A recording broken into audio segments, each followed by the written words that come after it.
My name is Patti Grant, and I am the president of APIC for the year 2013. I'm married to a Dallas police officer, a sergeant with Dallas, career, never worked anywhere else. Our daughter is 24. I'm very fortunate in this mobile society to have my immediate family all in the same city. Patti is the Director of Infection Prevention and Quality at Methodist Hospital for Surgery in Addison, Texas, a Nuterra healthcare facility. Patti has been an infection preventionist for 20 years in hospitals of varying sizes, which has afforded her many learning opportunities to enhance patient safety. She is passionate about mentoring upcoming generations of infection preventionists and fostering the skills necessary to prevent infection. Patti is bachelor's prepared in nursing, holds a Master of Science degree, and is the recipient of numerous awards including the 1994 Great 100 Nurses for Dallas-Fort Worth, Texas Award, the 1997 APIC New Investigator Award, the 2001 Jerry Haynes Award for Excellence in Texas Infection Control, and a 2011 APIC Leadership Award. She currently is serving her second term on the editorial review board of the American Journal of Infection Control and authors the bi-monthly IP Newbie column for hospital infection control and prevention. To be a member of APIC and be active as a volunteer allows you to be part of something that's so much bigger than you as an individual. It's extremely humbling to realize that you as one person can make a difference if you're part of this big whole, an entire association. She is a board-certified infection preventionist and your 2013 APIC president. Please welcome Patti Grant to the stage.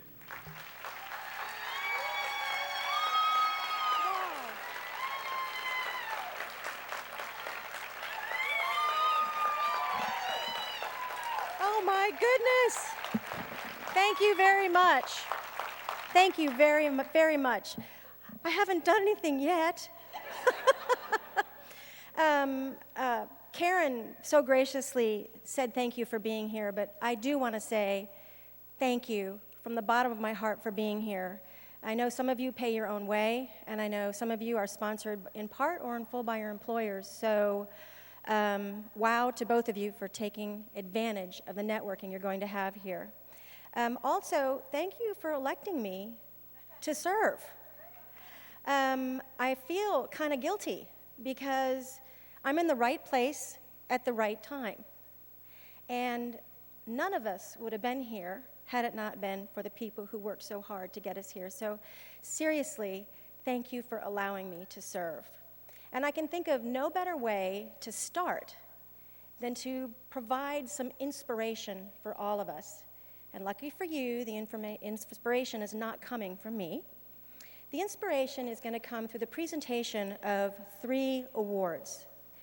And these awards are inspirational not only because of the individuals that show us what can be done, but because of the individuals that are showing us what we can do through dedication to a cause, excellence, and vision, and detail to that vision. You got to have the whole package. And the exceptional leadership that they give us in infection prevention and control.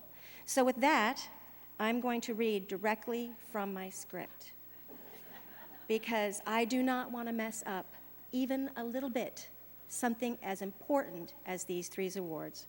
So please bear with me. The first award I would like to present this morning is APIC's Carol DeMille Achievement Award.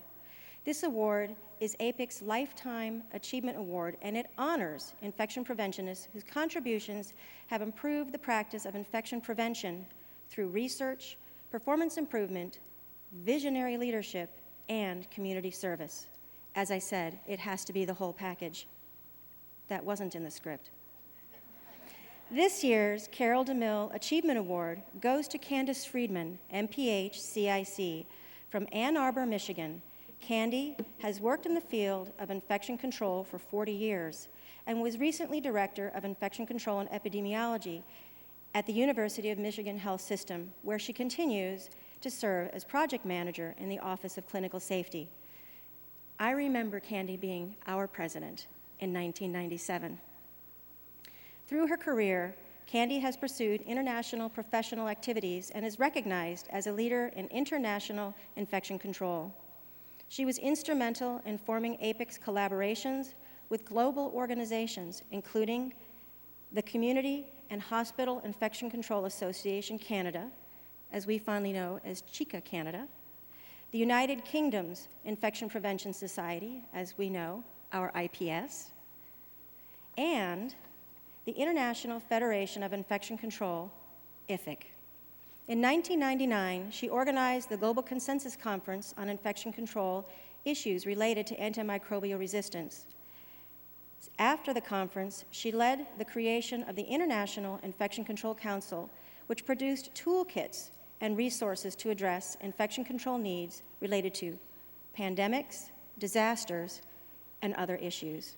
In 2007, under her leadership, the Council collaborated with the Ontario Ministry of Health to hold a consensus meeting on Clostridium difficile. As I said earlier, this is a Lifetime Achievement Award.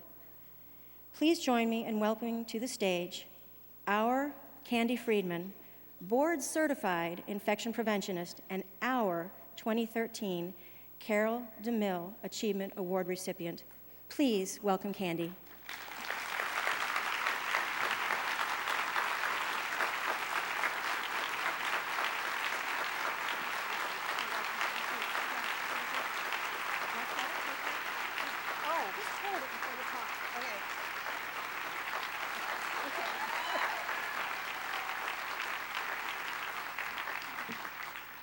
Wow, there's a step here. This is overwhelming. Thank you, Patti. I have some written things here, so I don't forget anybody, before the Oscar music starts, I was told I only have a short time, so please forgive me if I forget to thank anyone. I would like to thank the APIC Nominating Committee and the APIC Board for presenting this award to me on the members' behalf. I'm overwhelmed. It is an honor to be given this Carol DeMille Award. I didn't know Carol well, but I did meet her once, and she was an amazing person. I also want to thank all the people who nominated me. There were a few, but especially the lead in that person, my friend and colleague, Sandra. Sandra is the best person you could have to read in the back of a car when you're traveling around. I've had many professional opportunities in my life that really led me to pursue infection prevention and control. I started at the University of Michigan really as a volunteer with Dr. Robert Feckety, and I've worked with many people over the years. I've also volunteered a lot, which allowed me to work with APIC. I've been on CIBIC. I work with people in CHICA Canada, APIC Greater Detroit, which its forerunner was called GDAPIC before we became an APIC chapter, and certainly IFIC. My first volunteer position was with the Michigan Society for Infection Control in 1974. I had just graduated with my master's, and I attended a conference and started talking to someone who turned out to be a board member, and I became their newsletter editor that day. They had just started also, so. I want to encourage everyone here to volunteer. It's an amazing, rewarding opportunity. One thing that I was allowed to do was to use skills that I didn't normally use in my job, and it also allowed me to refine those skills that I didn't really use much in life. But it's really the people you meet along the way who are the most important and who make those volunteer efforts so valuable. You make dear friends, but you also work with these amazing, experienced, knowledgeable people who allow you to learn from them. And it's really an amazing win-win situation. So all you folks out there, you should be volunteering. I've also been fortunate to have a lot of support during my life. Most of my bosses have allowed me to blossom and grow in my job. You, my colleagues in infection prevention and control, have been always available whenever I needed any consultation. And my family has been a major support in my life. I'd especially like to thank my wonderful sister, Shelley, who's here today celebrating with me, and my career-long colleague, friend, and mentor, Barbara, who is also here. Barbara and I worked down the street from each other in my first job and taught me a lot. I'd also like to thank Pat, who's here, who was president of Chica at the same time I was president of APIC. And it was my first international conference that I went to in Quebec City. And Pat really taught me what it takes to be a leader and was a wonderful mentor. I'd also like to thank all the people I've worked with in a volunteer position, all the past presidents of APIC who allowed me to watch them and learn from them.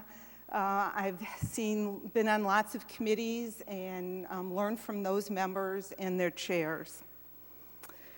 So, to finish up, since I'm supposed to get off the stage, there are lots of challenges ahead in infection prevention and control, and as the saying goes, that leads to lots of opportunities. I've sort of moved out of the field a little bit into clinical safety, but I do wish us all luck in finding those opportunities that are out there and having luck in addressing their corresponding issues. So again, thank you very much for this award. It's greatly appreciated, and I definitely also appreciate everyone's support. Thank you.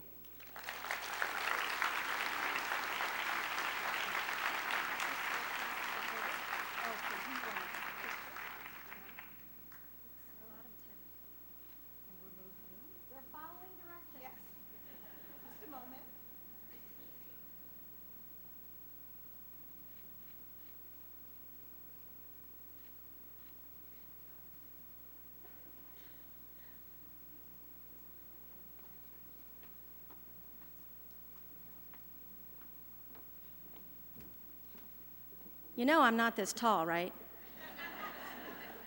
Feels kind of cool. Okay, next we are going on to another very important award. This is the President's Distinguished Service Award in honor of our first APIC president, Pat Lynch. This award was established to recognize outstanding professional contributions and showcase members who model and foster leadership characteristics including collegiality, service, productivity, and mentorship through volunteerism. I need to say that again, mentorship through volunteerism. This year's President's Distinguished Service Award goes to Susan Sabasco, RN, MBA, CIC from Arlington, Texas. She is described by her peers as a trailblazer and one of the first to recognize the strength of a systemized approach to infection prevention. She has served APIC in many different volunteer leadership roles, including president of our association in 2005. And she is a role model for infection preventionists of all levels of knowledge and experience. Sue is known for her work in employee health and her ongoing pursuit of preventing the spread of infections through vaccination, education, and disaster planning. Please join me in congratulating Sue Sabasco, Infection Prevention Director of Texas Health Arlington Hospital, another board-certified infection preventionist, and our 2013 recipient of the President's Distinguished Service Award. Please help me welcome Sue Sabasco.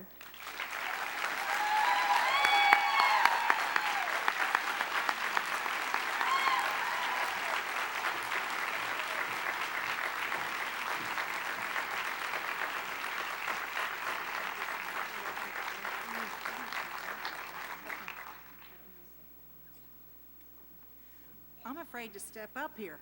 There. I'm not this tall either. I just will be very brief because everything that Candy said, I couldn't have said any better by receiving this award as well.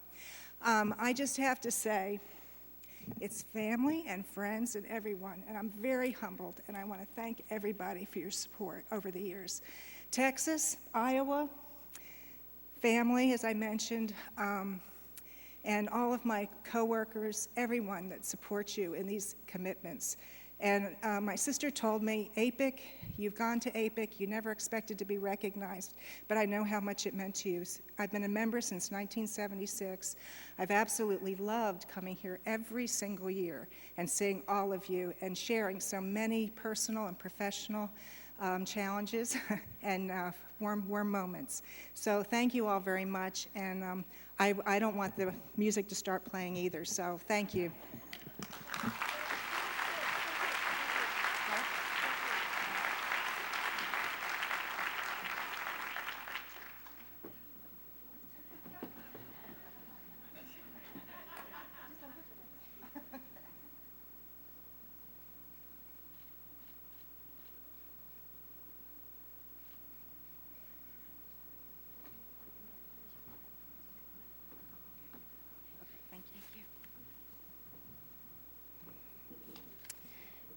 Okay. Our final award is as important as the first two, but it's unique. APIC Healthcare Administrator Award. This award recognizes the pivotal role of healthcare administrators and what they play in establishing an organizational culture that enables and supports infection prevention efforts.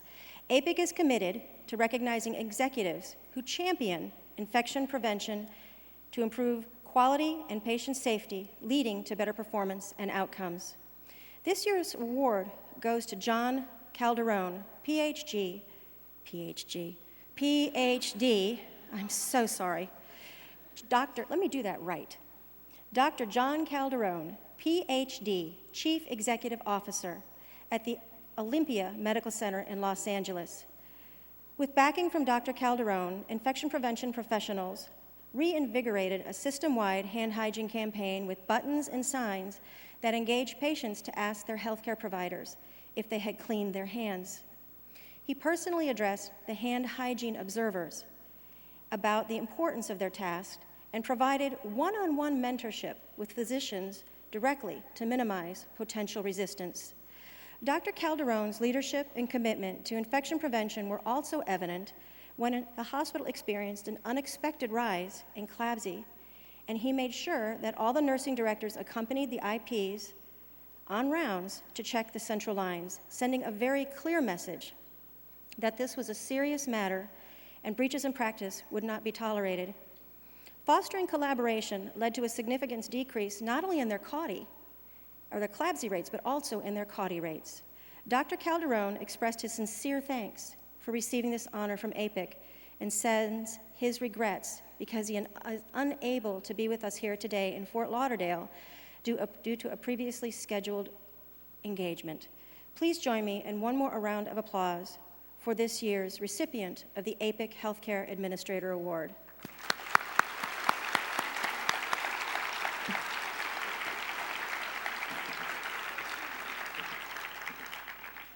So you guys are good. He heard that all the way where he is. Thank you very much for that. Okay, I've been told not to cut this because we started late, so I'm going to go ahead and get started. I gave a lot of thought to this. It's an important year, and I thought I just have to be myself. And what I'm going to hope to talk about in the next 20 minutes, 22 at the most, can we agree on this goal? This will not take more than 20 minutes. Okay, I thought so. We're going to talk about what is an infection prevention zenith. And I want to start by saying that some of you in this room have been here since the beginning. Most of us in this room are here because of those who came before us and their willingness to learn and in their ability to adjust to those experiences. Mostly, we are here because of their perseverance in paying it forward.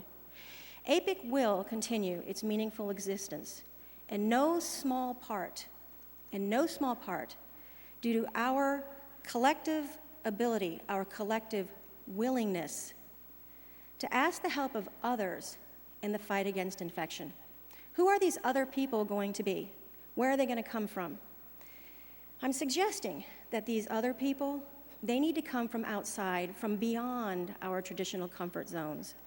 So when I talk about a fishbowl perspective, I am not strictly talking about being separatist. Please don't misunderstand me. I'm not talking about infection preventionists being inside the fishbowl and everybody being on the outside. This is strictly a metaphor.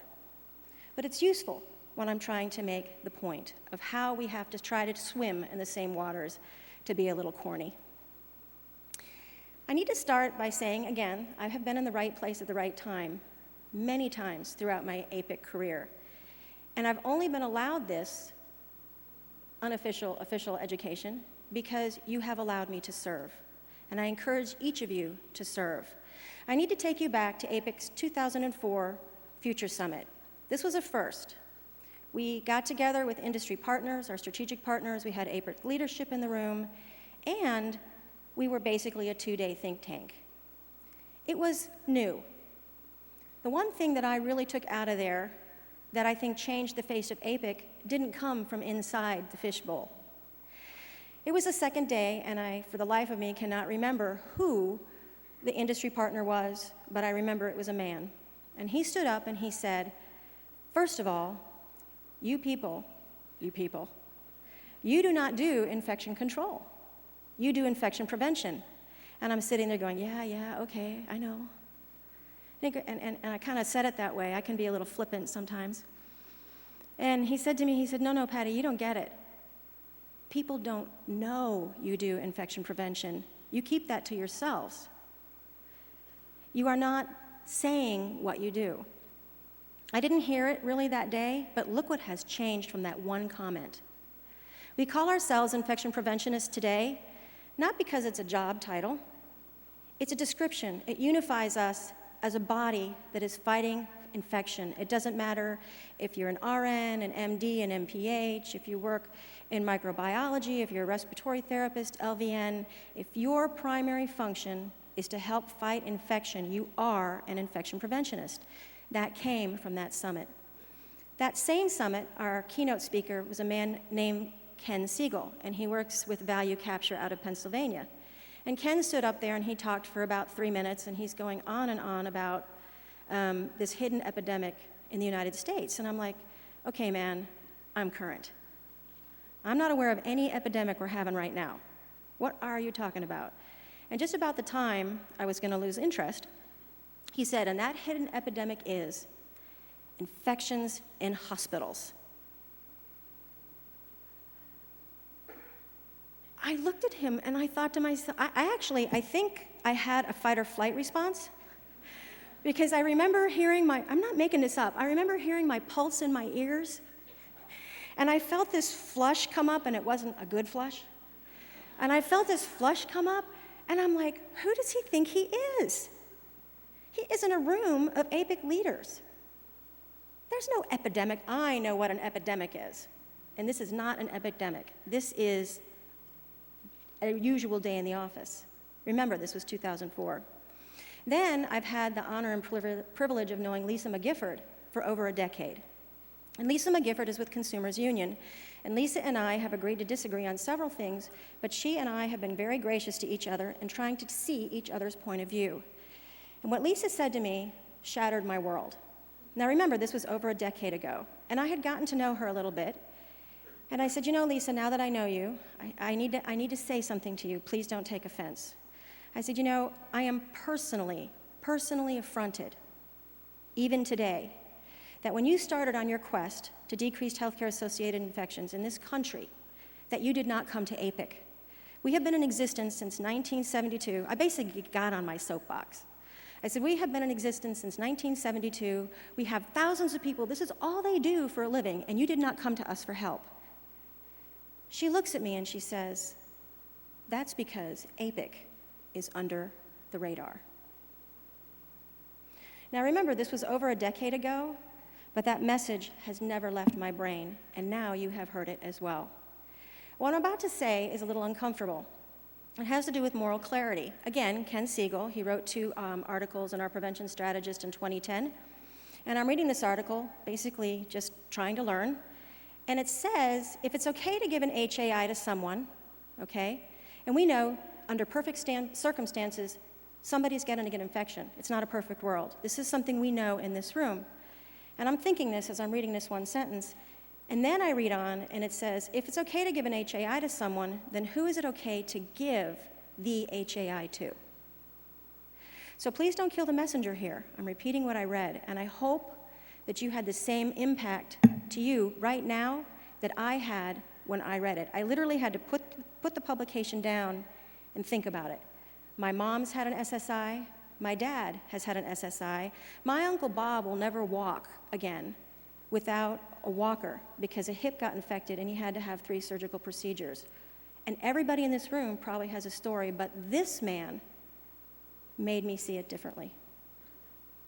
Then morph up to January of this year, and I was with our CEO, Katrina Christ, attending her conference. And one of the speakers said that associations exist because they have a history of fighting something. And I thought, that makes a lot of sense, and I put a couple examples there. But I wanted to put a positive spin on it, and I think we exist because we champion a cause. Okay, so if associations exist because they have a history of fighting something, then why does this even exist? This used to be called hospitalinfections.org. Lisa McGifford has moved on with Consumers Union. I pulled up the website to get a screenshot for today's presentation, and it now says safepatient.org. She's moved on to all untoward infections. So I challenge our quality colleagues as well. If associations exist to fight a cause, why does this exist? What are we not doing that people feel they need to make their own organization to fight infection? Why aren't they coming to us? I challenge everybody in this room to ask themselves the same question. We've come so far in 40 years. What can we do in the next decades that people will know that APIC is the place to come for not just healthcare-associated infection prevention, but for all infections? Please give yourself a round of applause. Absolutely, absolutely. So inside of our fishbowl perspective, audience participation is welcome, by the way. Have at it, okay? Inside our fishbowl, I think to be successful in the future, we're going to have to become obsessed with failure. Now, please do not misunderstand me. I am not condoning or even suggesting that we do a root cause analysis on every single infection. I'm not saying that. When I say that we become obsessed with failure, I'm talking about no longer tolerating non-compliance at the bedside, in the sterile processing department, anywhere in healthcare where we know evidence-based practices work and we let business go on as usual. That has to stop. We have got to become the change agents, and what I mean by that is it sounds kind of soft, foo-foo, right brain, but work with me here for a minute. We have to bring the art back into the science of infection prevention, and we have to stop reasoning away or rationalizing when we see infections happen. I'm here to tell you, my official, unofficial education, people have told me, Patti, I don't care. What they care about is not wanting extra pain and extra suffering when they come to get well. So part of the problem is that our messaging is complicated, okay?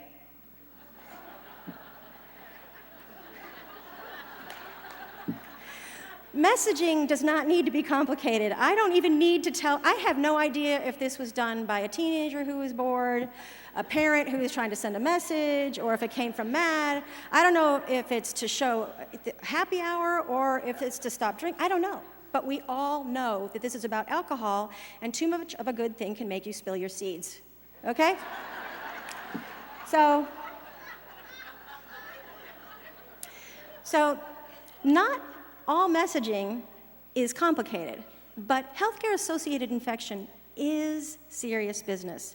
So with that, I want to share this with you, also representing the art of a message.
See, again, no words, and that message took less than a minute and a half. This is part of why APIC has gone to our annual film festival, to try to get the art into the science, to help cement what we know works into the bedside. So now, unfortunately for y'all, I had to get the Texas in there, even though I'm a Yankee. For y'all, did I do it okay? Okay, okay. So unfortunately for y'all, I'm giving you some homework. So this is must reading for all infection preventionists. I've given you the URL, I've given you the website down there.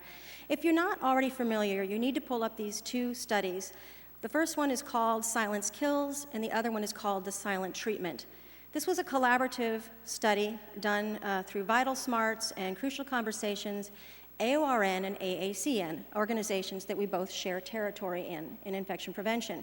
The short version is these two studies tell or try to figure out what it is in our healthcare system that people feel it's okay to watch a procedure or see something done, know it's wrong, and not speak up.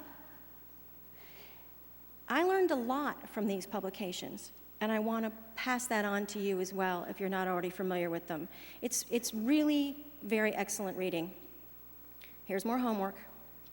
Malcolm Gladwell wrote 3 excellent books, The Tipping Point, Blink, and Outliers.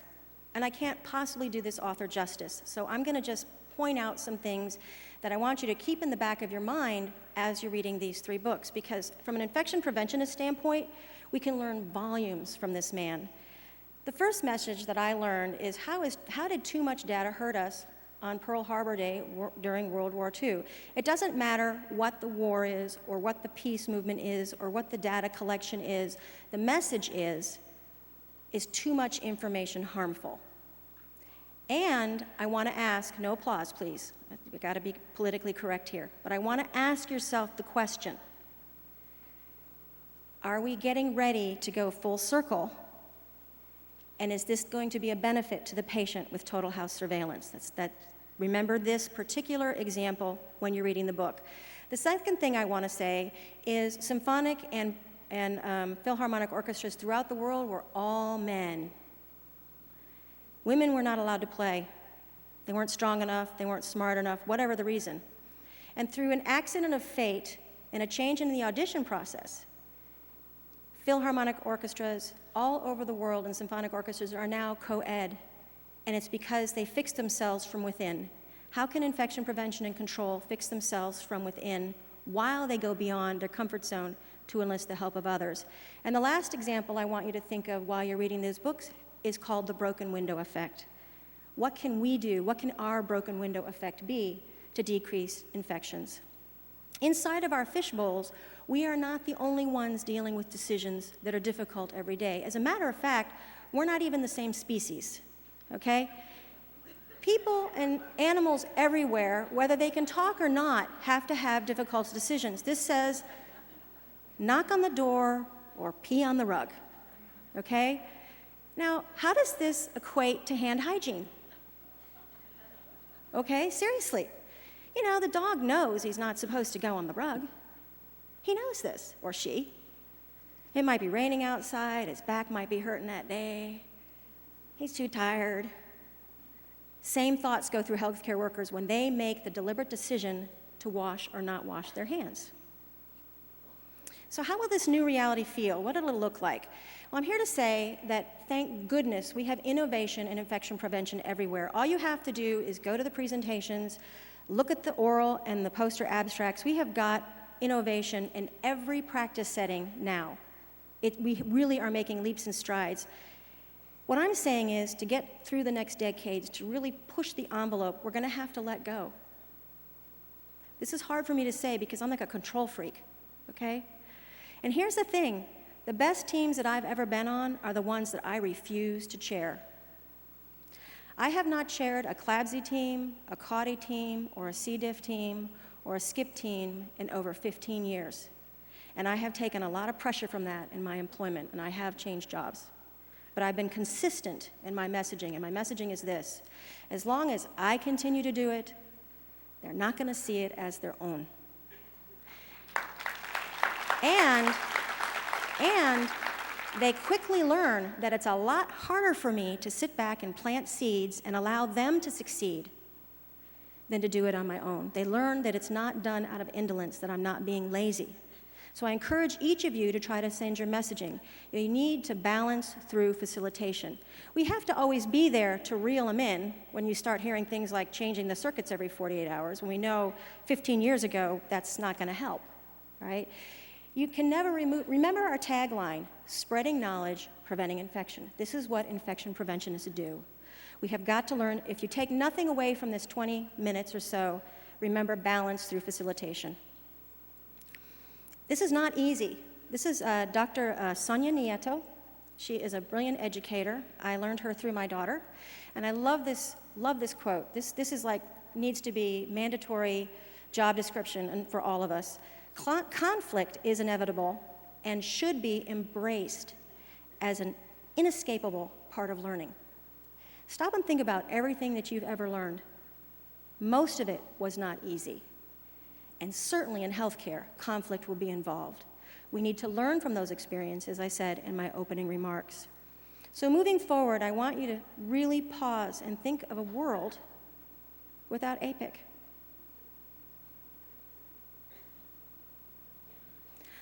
I don't know what I would have done in 1990, and I've had some phenomenal mentors.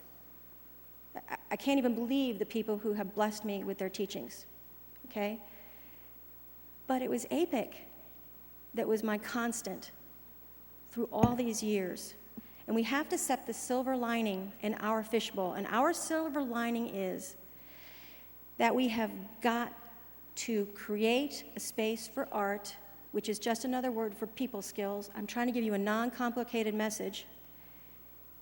And that we need to let go, but with caution through facilitation, of making sure that the evidence-based practices are never let go. So as we continue to grow and serve, we test our foundation. We need to always know when to lead astutely.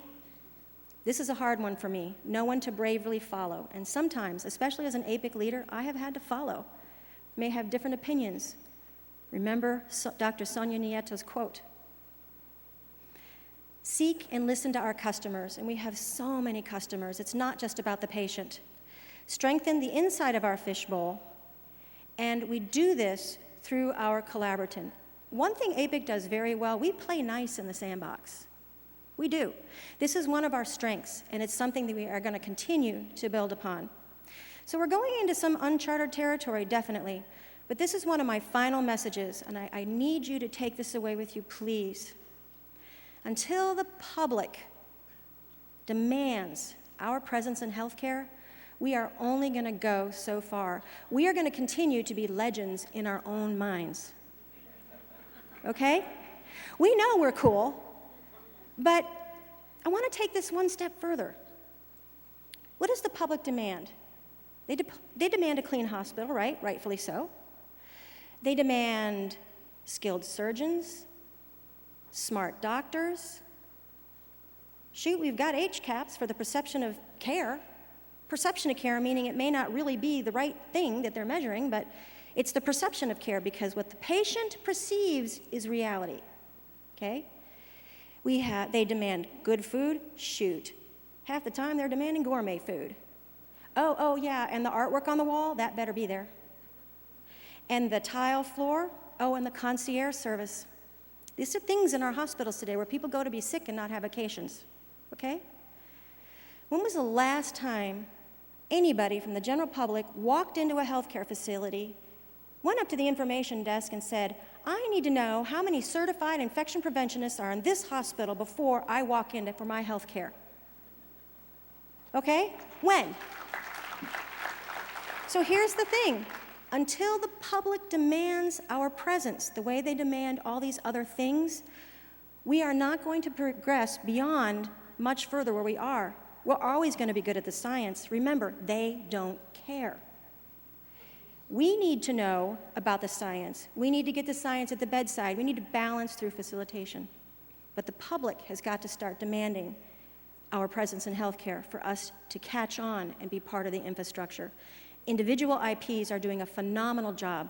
I'm not talking about individuals. I'm talking about a discipline, a profession, infection preventionists as a whole.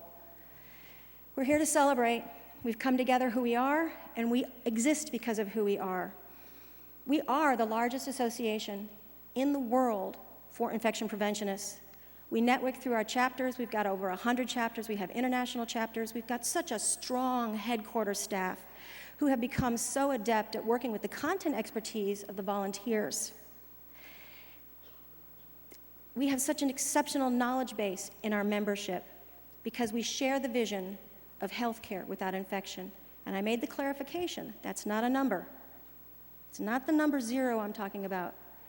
Our vision of healthcare with infection is going to come through zero tolerance for noncompliance with things that we know that prevent infection. Thank you very much.